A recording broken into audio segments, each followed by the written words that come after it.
Hi guys, welcome to the last week of Unit 2.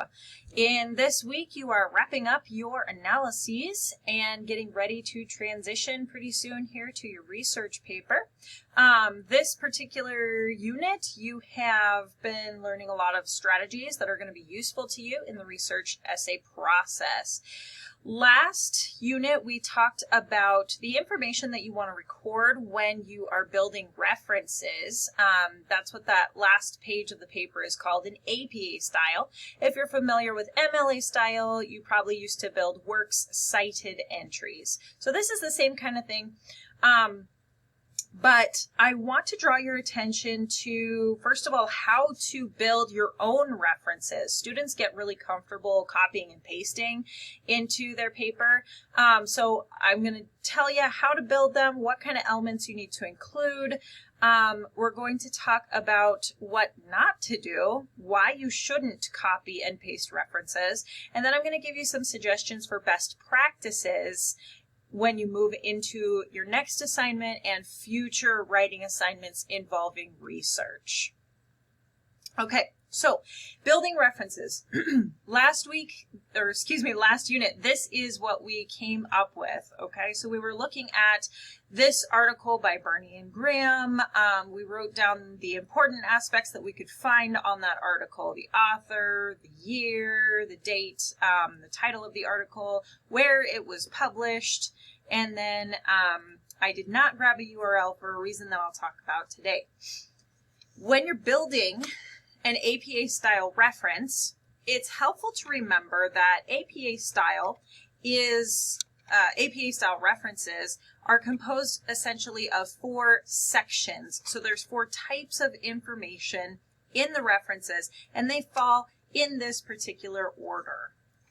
The first thing that we need to know is who wrote it. So if we're putting together a reference, the first element of that reference is going to be our authors. And because I've recorded it, last name first, first initial, I'm going to place a comma here, and then I have an ampersand. I've got second name, we've got a comma here, we've got a space right here, initial. There's a space in between these initials right here, okay? I can actually just copy this, and I'm going to paste it right down here, okay? The next element of an APA style reference is when did they write it? So what is the publication date, or depending on the source, what's the publication year? Above, we recorded the full date, which we need for periodicals like newspapers, which this is.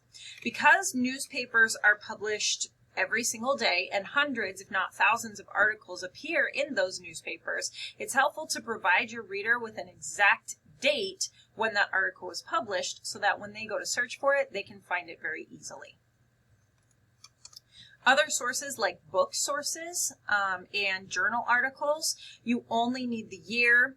Magazines, we need the month and year because that tells us which issue of the magazine we're looking at. So it varies a little bit depending on your source. The next thing we need to know is what it's called. So essentially that's the title of the source. APA uses what's called sentence case. So we're going to present this title just like it's a standard sentence. So we capitalize the first word. All these words are lowercase. See that? Oh, they're all lowercase. If we had a proper name, so the name of a person, the name of a country, the name of a city or state, those would be capitalized. Otherwise, everything in it is lowercase. The ellipsis was on the original title, so we're going to leave it here. The next thing we need to know is the last piece of information, which is how do I find it? So all the rest pretty much of this information here tells us how to find the source we're looking for. The purpose of a reference is to help your reader get exactly back where you were, to find the exact book you were looking at, to find the exact magazine you were reading, to find the exact web article you were looking at. Okay, so the how we find it information, again, in this case, it's a newspaper. So we're going to place the name of the newspaper right here. Titles of books, titles of newspapers, titles of journals, these are considered standalone works, okay? For a second, picture it like, pretend your favorite artist has released a new album and you're going to download it onto your phone. You know that the album itself has a title, and the tracks on the album also have their own titles, okay? So think of article titles, poem titles, short story titles, that sort of thing. Think of those like the tracks on the album. And think about this larger work, the newspaper name, the website name, the title of the book, that sort of thing. Think of those like the album itself, okay?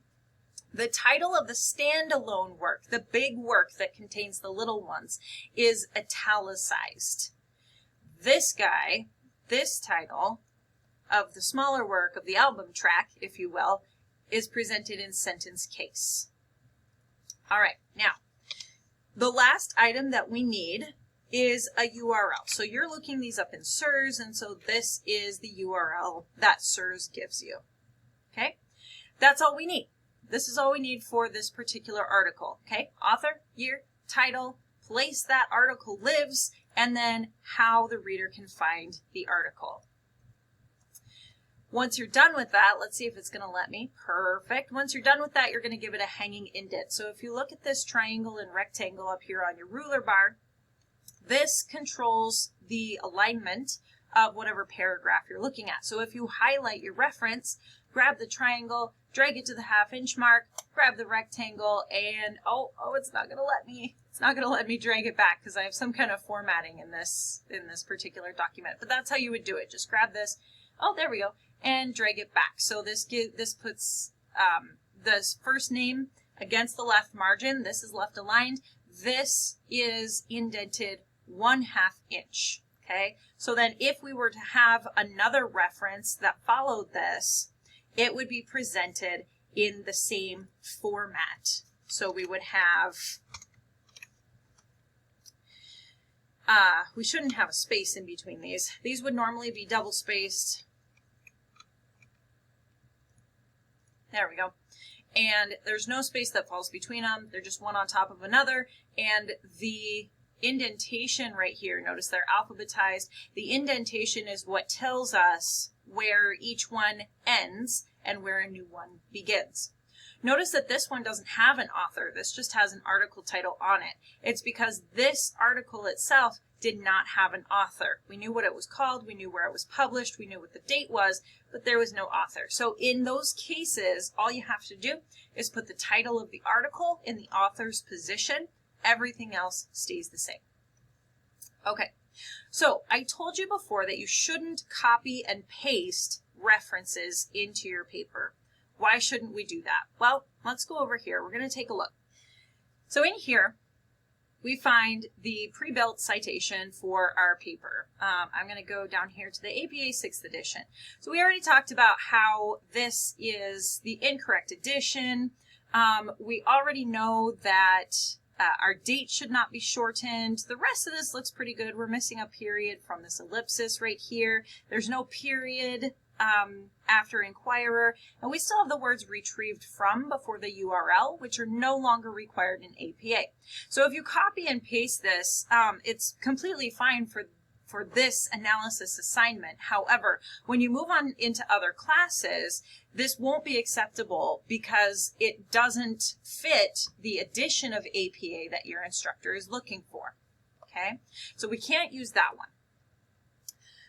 I also, though, encourage you to build your own references because when I was working on this, I decided I was going to go out and find the original articles so that I could just make sure that the information was accurate and etc.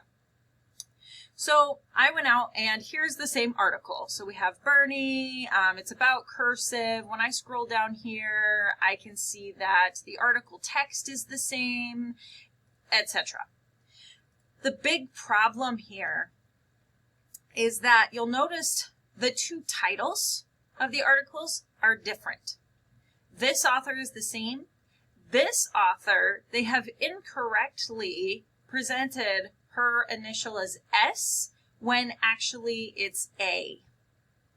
Okay, this is January 12th. That's the date. Maybe they got it in SIRS. This was updated in January 12th. This is still the date we would use, but this tells us that there was another version and they added information to this article and then re-released it on the web so that people could find it. Okay, it's still from the Philadelphia Inquirer, so that's okay. But notice how different this information is. When you're working in the library databases, notice SIRS Issues Researcher, this is in the FVCC library. What a lot of students don't know is that when they're working in the databases, other people don't actually have access to what you're reading.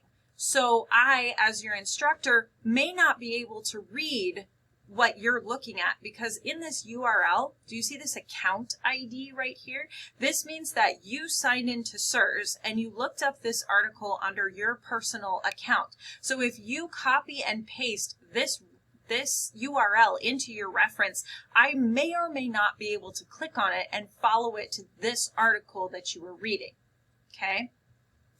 If you intend to show your paper or send your paper to somebody outside of FVCC, they also have no access to this source at all. Now, for this, again, for this analysis assignment, we as your instructors, we're able to get to this article. We know how to get there. We know how to find your issue, etc. But when you're working on any research paper from this point forward, it's best practice to see if you can find whatever article or whatever information you're reading outside of the library databases. And if you can, reference it from there so that your reader can see what you're talking about. Okay, your reader can have access because you would then use this URL, which will direct them here and they can read this content. Okay, so it's some extra footwork for you, but it does a great deal to show your reader that you have been responsible in gathering your information,